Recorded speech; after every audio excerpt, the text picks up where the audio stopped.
तो good morning.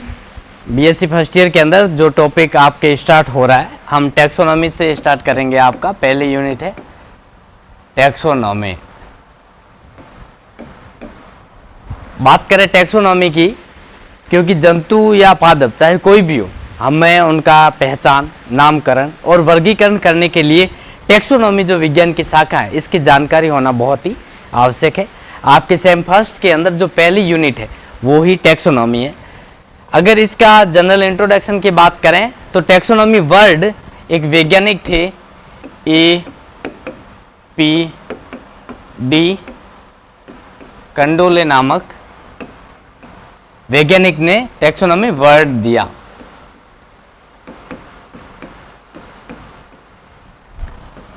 बात करें टैक्सोनॉमी तो सबसे पहले हम फादर ऑफ टैक्सोनॉमी किसको कहते हैं, क्योंकि टैक्सोनॉमी के बारे में सबसे पहले हमें किसने बताया, तो सर्वप्रथम अरस्तु ने वर्गीकरण के बारे में बताया।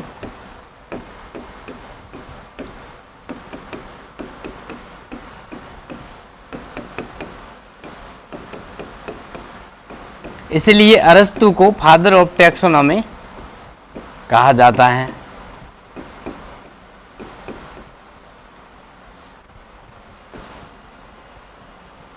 लेकिन जो मॉडर्न नियम है, आधुनिक वर्गीकरण के जो नियम है, उनके बारे में विस्तृत रूप से जानकारी देने का श्रेय जाता है कैरोलस लीनियस को। कैरोलस लीनियस, इसने अपनी पुस्तक सिस्टमा नेचुरी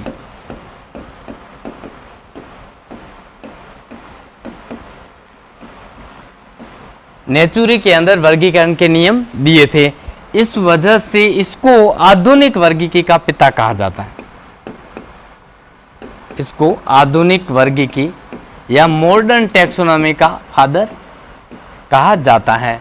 ठीक है, तो कैरोलस लीनियस को आधुनिक वर्गीकी का पिता और अरस्तु को फादर ऑफ टैक्सोनॉमी या वर्गीकी का पिता कहा जाता है। अरस्तु को फादर ऑफ बायोलॉजी भी कहा जाता है और अरस्तु को फादर ऑफ जूलॉजी भी कहा जाता है। टैक्सोनॉमी की आवश्यकता हमें क्यों महसूस हुई, तो पूरे संसार के अंदर सभी जीव जो एक कोशिकीय से लेकर के बहुकोशिकीय जीव, उनको एक साथ पढ़ना संभव नहीं था, क्योंकि सबके अंदर अलग अलग लक्षण थे। इनको अलग अलग कैटेगरीज के अंदर डिवाइडेड करना जरूरी था। इस कारण से टैक्सोनॉमी की आवश्यकता हमें महसूस हुई। सर्वप्रथम अरस्तु ने प्राणियों को लाल रक्त की उपस्थिति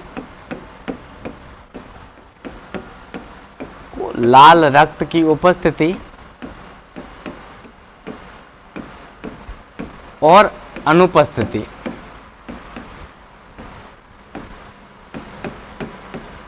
अनुपस्थिति के आधार पर दो भागों में डिवाइडेड करा।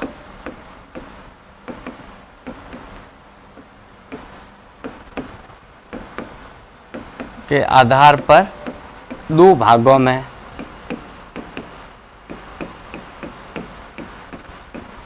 बांटा। पहला था एनाइमा और दूसरा था इनाइमा।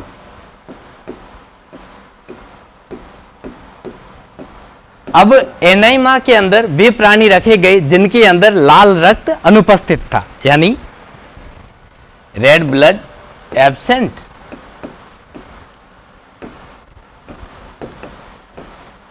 इसके अंदर जो हम एग्जाम्पल के तौर पर अकशेरुकी प्राणियों को पढ़ेंगे।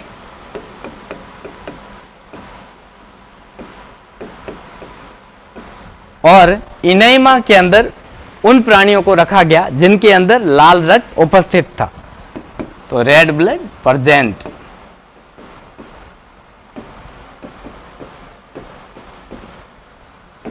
ठीक है, और इसके अंदर हम कशेरुकी प्राणियों को पढ़ेंगे।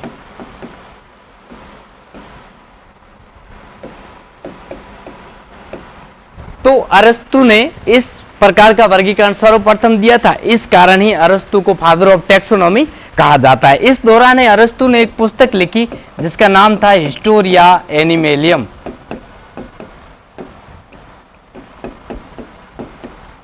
एनिमेलियम।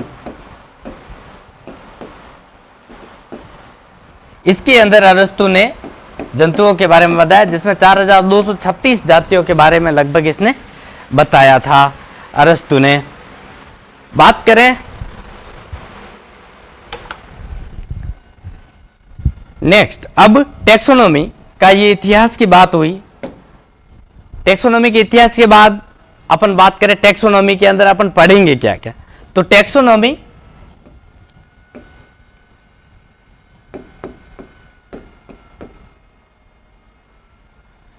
के अंदर सर्वप्रथम अपन करते हैं इनका पहचान, लक्षणीकरण, यानी इनके अंदर कौन कौन से लक्षण पाए जाते हैं उनका अपन पता लगाते हैं, और जो विशिष्ट लक्षण है उन विशिष्ट लक्षणों को अपन कहते हैं, विशिष्ट लक्षणों को कुंजी लक्षण कहा जाता है। क्या कहलाते हैं? कुंजी लक्षण या की कैरेक्टर। इन विशिष्ट लक्षण या कुंजी लक्षणों की सहायता से अपन प्राणियों को अलग अलग कैटेगरीज या अलग अलग ग्रुप्स के अंदर डिवाइडेड करते हैं, and that process is called classification या वर्गीकरण। अब लक्षणीकरण हो गया, लक्षणीकरण के बाद अपन करेंगे इनकी पहचान, यानी इन लक्षणों की सहायता से हमने पहचान करी कि ये एनिमल किस कैटेगरी के अंदर रह सकता है या किस कैटेगरी से समानताएं रखता है। पहचान के बाद हम इनका करते हैं नामकरण।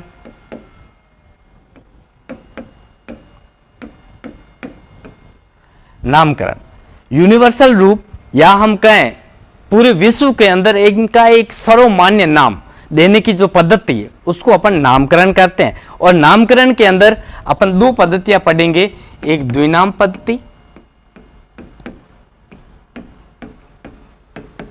और दूसरी त्रिनाम पद्धति।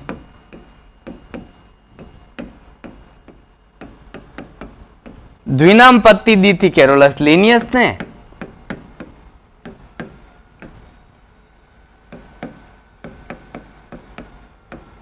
और त्रिनाम पद्धति जो दी थी वो थी हैकल और स्ट्रिकलैंड। हैकल व स्ट्रिकलैंड।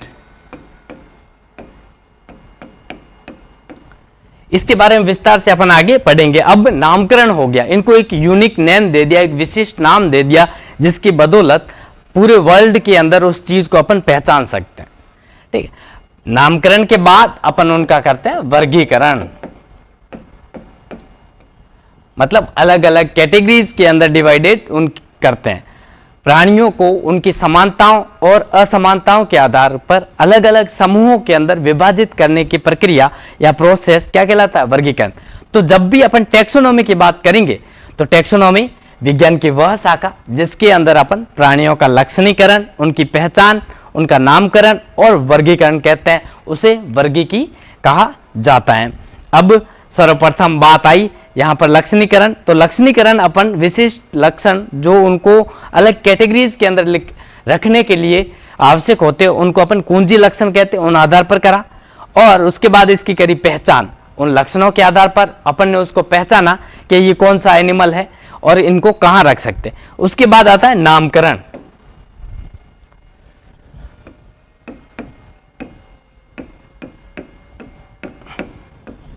नामकरण करने के लिए जो अपन ने दो संस्थाएं देखी, एक ICBN, एक ICZN। इसका नाम है इंटरनेशनल कोड ऑफ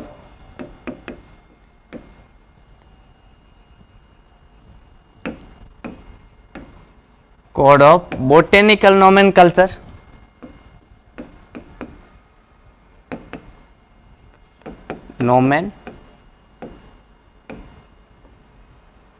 क्लेचर, और इसका नाम है इंटरनेशनल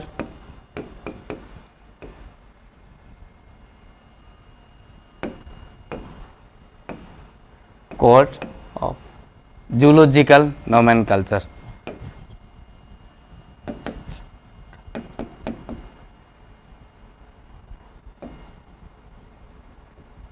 कल्चर, ठीक है। ये दो अपन ने संस्थाएं देखी। इन्होंने ICBN है 1961 के अंदर और ICZN 1964 के अंदर।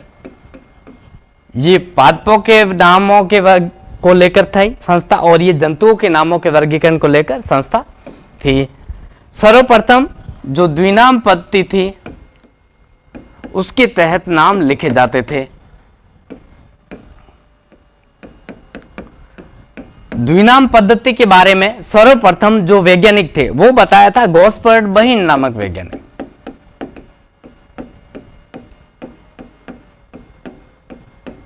अपनी पुस्तक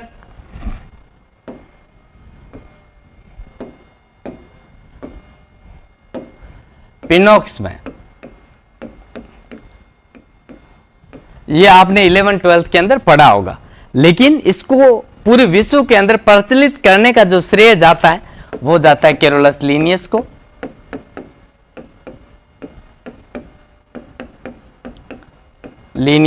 और इन्होंने सिस्टमा नेचुरी के अंदर इसके नियम दिए।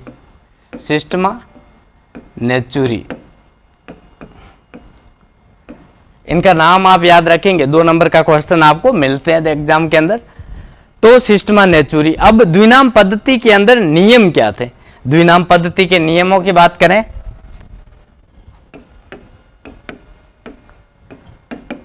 कोई भी प्राणी है उसका ऐसा नाम जो पूरे विश्व के अंदर एक हो, इसके नाम को सर्वप्रथम 2 पदों में लिखा जाता है।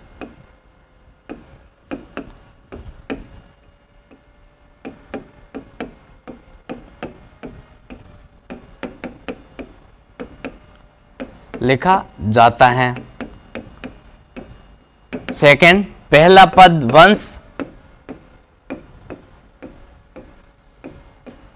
वंश तथा दूसरा पद जाति।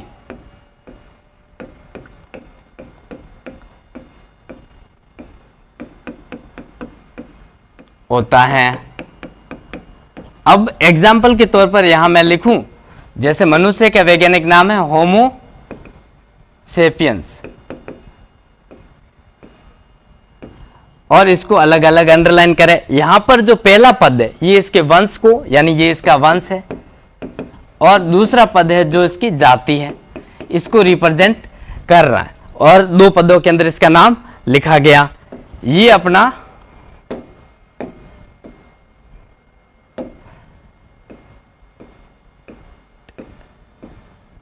दो पदों में लिखा गया। साथ ही इसको अपन ने अलग अलग अंडरलाइन करा। अंडरलाइन करने का ये मतलब ये है कि ये इटैलिक भाषा से व्युत्पन्न है। तो नियम क्या हो गया कि जो नाम है वैज्ञानिक नाम, उसको अगर मुद्रित करें या प्रिंट करें, कंप्यूटर से सेलेक्ट करें तो इटैलिक भाषा अपन चूज कर लेते हैं, लेकिन अगर हाथ से लिखते हैं तो उसको अंडरलाइन करना जरूरी है, जिससे ये पता चलता है कि ये इटैलिक भाषा से डेराइव्ड है।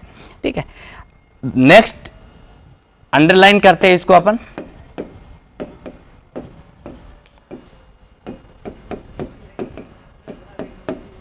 फिर अपन बात करें अंडरलाइन करने के बाद, नेक्स्ट अपन ये कह सकते हैं कि जो वंश है उसका पहला अक्षर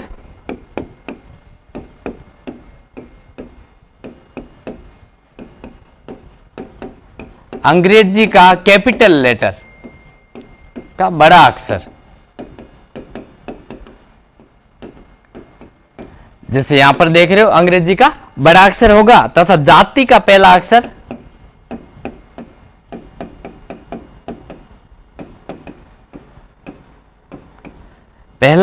अंग्रेजी का छोटा अक्षर।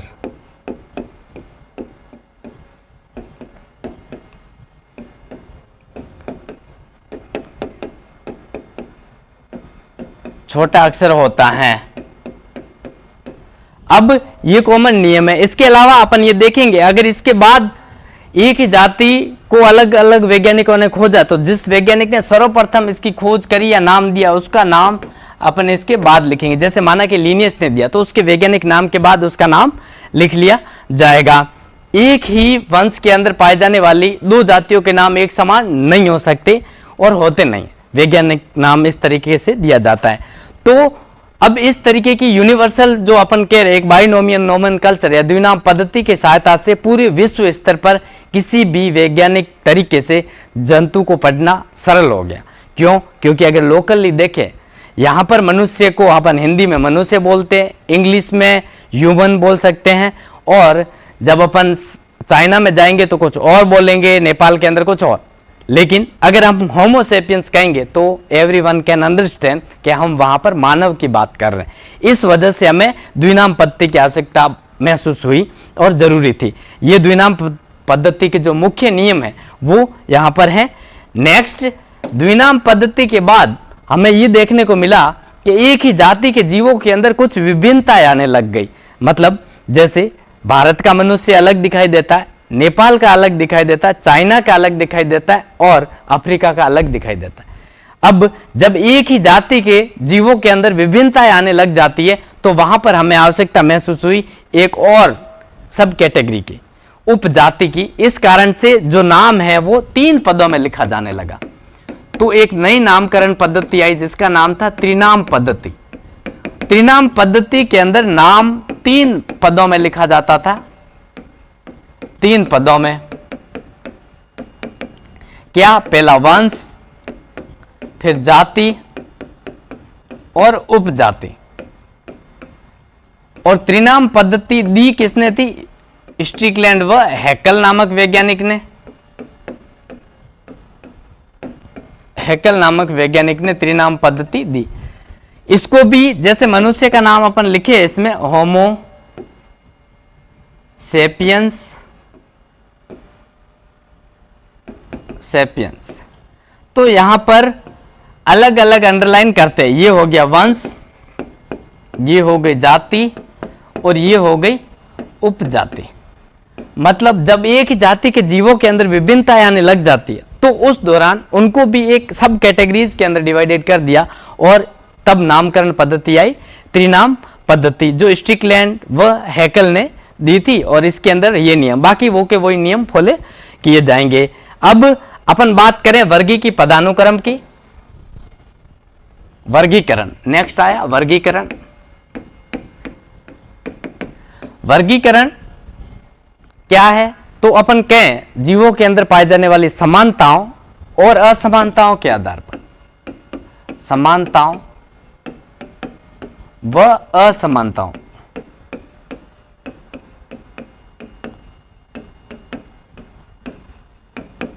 के आधार पर उनको अलग अलग समूहों में विभाजित करना, समूहों में विभाजित करना।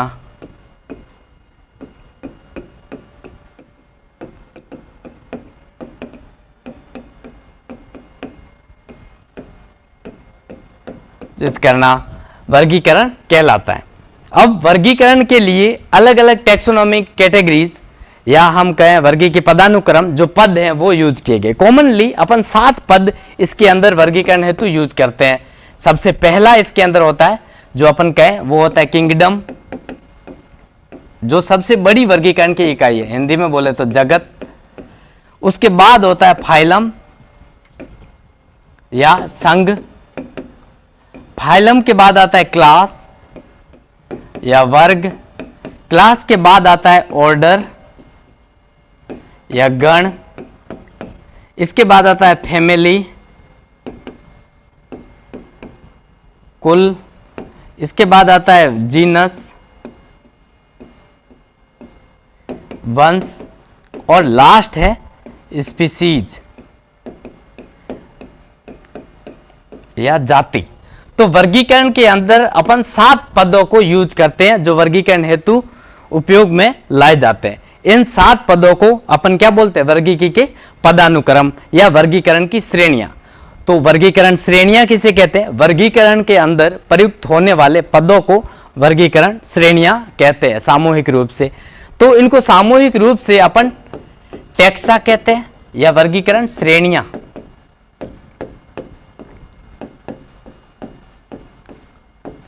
मतलब वर्गीकरण के अंदर प्रयुक्त किए जाने वाले पदों को सामूहिक रूप से टैक्सा या वर्गीकरण श्रेणियां कहा जाता है। एक और वर्ड आता है टैक्सॉन या वर्गक किसे कहते हैं?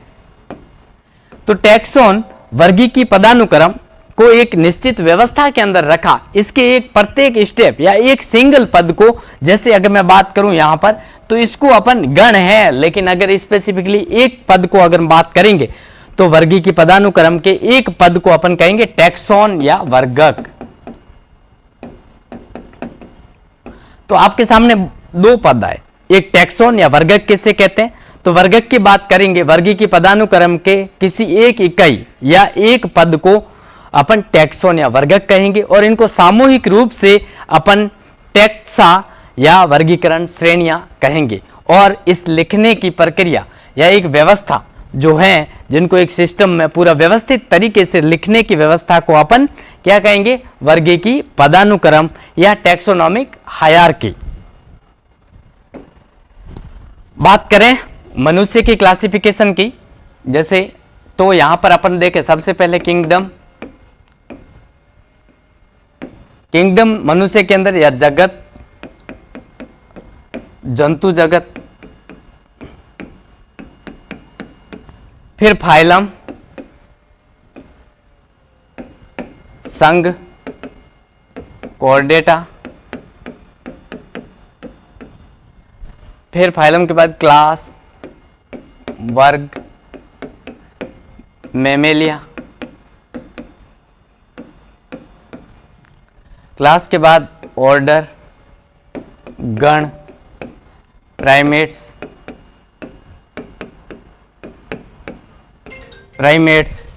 ऑर्डर के बाद अपन कहे फैमिली या कुल हो गया होमोनिडी,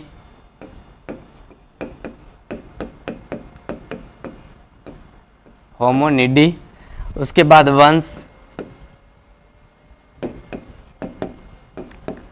वंश हो गया इसमें होमो,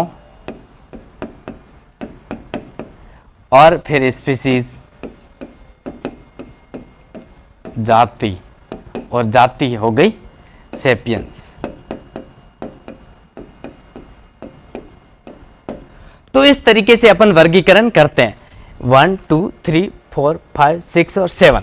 तो अपन वर्गीकी पदानुक्रम के अंदर 7 पद मुख्य रूप से लिखते हैं। अब यहां पर वर्गीकरण की सबसे बड़ी इकाई की बात करेंगे, वो हो गया जगत, और सबसे छोटी इकाई जाति। बात करें वर्गीकरण की सबसे छोटी इकाई जाति,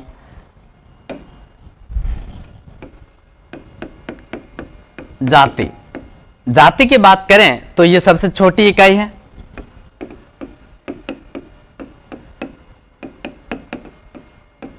छोटी इकाई, और जाति शब्द किसने दिया था, जॉन रे नामक वैज्ञानिक ने दिया था। जाति शब्द जॉन रे नामक वैज्ञानिक ने दिया था, और अपनी पुस्तक हिस्टोरिया जनरलिस प्लांटेरम के अंदर, पुस्तक कौन सी थी, हिस्टोरिया जनरलिस प्लांटेरम, बुक के अंदर जो नाम है इन्होंने जॉन रे ने दिया था। जाति की परिभाषा जो मेयर नामक वैज्ञानिक ने दी थी, जो सर्वमान्य, मेयर ने 1942 के अंदर जाति की डेफिनेशन दी, और मेयर के अनुसार एक ही जाति के जीव मॉर्फोलॉजिकली या आकारिकी रूप से दिखने में एक जैसे होंगे और आपस में अंतः प्रजनन या इंटरब्रीडिंग करके अपने समान जनन सम संतति उत्पन्न करने में सक्षम होते हैं, और वह संतति भी आगे संतान उत्पन्न करने में सक्षम होती है। ठीक है, सबसे पहले आकारिकी रूप से एक समान,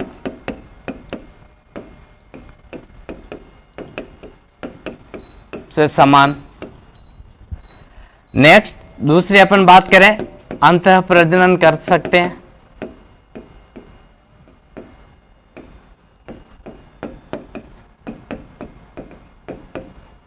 नेक्स्ट जनन सम संतति,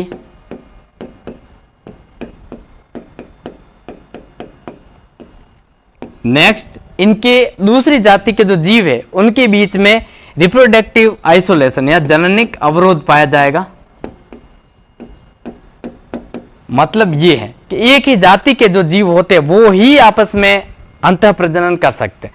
एक ही जाति का जीव दूसरे जाति के जीवों के साथ प्रजनन करना भी चाहे तो उनके जो अपन के कोपुलेटरी ऑर्गन्स है या जननांग है एक दूसरे के कंपेटिबल नहीं होंगे तो इनके बीच जननिक अवरोध पाया जाएगा और इनका पारिस्थितिकीय निकेत होगा विशिष्ट पारिस्थितिकीय निकेत।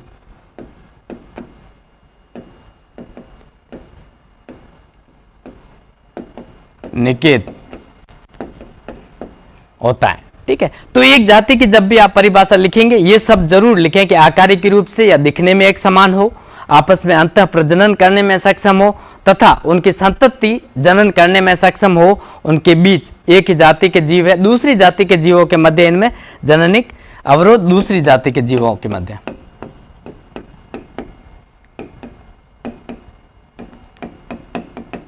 से तथा विशिष्ट पारिस्थितिकीय निकेत। निकेत वह एरिया है, स्पेसिफिक या सूक्ष्म एरिया, जहां पर कोई भी प्राणी अपनी फिजियोलॉजिकल एक्टिविटी या कार्यात्मक गतिविधियां संपन्न करता है और वहां पर वो किसी और का इंटरफेरेंस अलाउ नहीं करता है, ठीक है।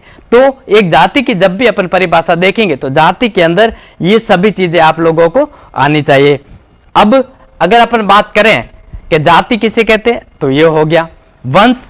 तो समान गुणों वाली जातियां जो मोस्टली कैरेक्टर है जो आपस में शेयर करती है, वंश अपन कहें समान गुणों वाली जातियां,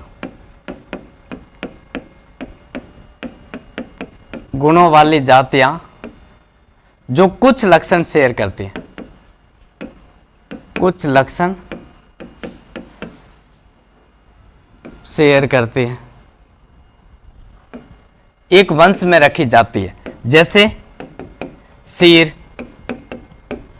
बाघ और तेंदुआ। अब यहां पर देखें शेर का नाम होगा पैंथेरा लियो,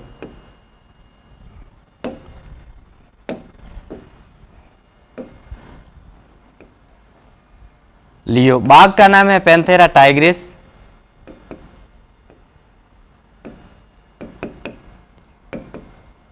टाइग्रिस। और तेंदुए का नाम है पैंथेरा पार्डस।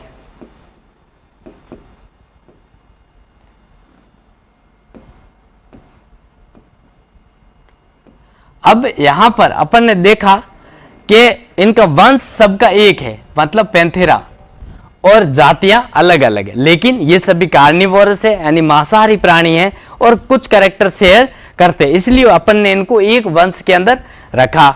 नेक्स्ट वंश के बाद अपन बात करें इसका कुल, तो समान वंश, ठीक है।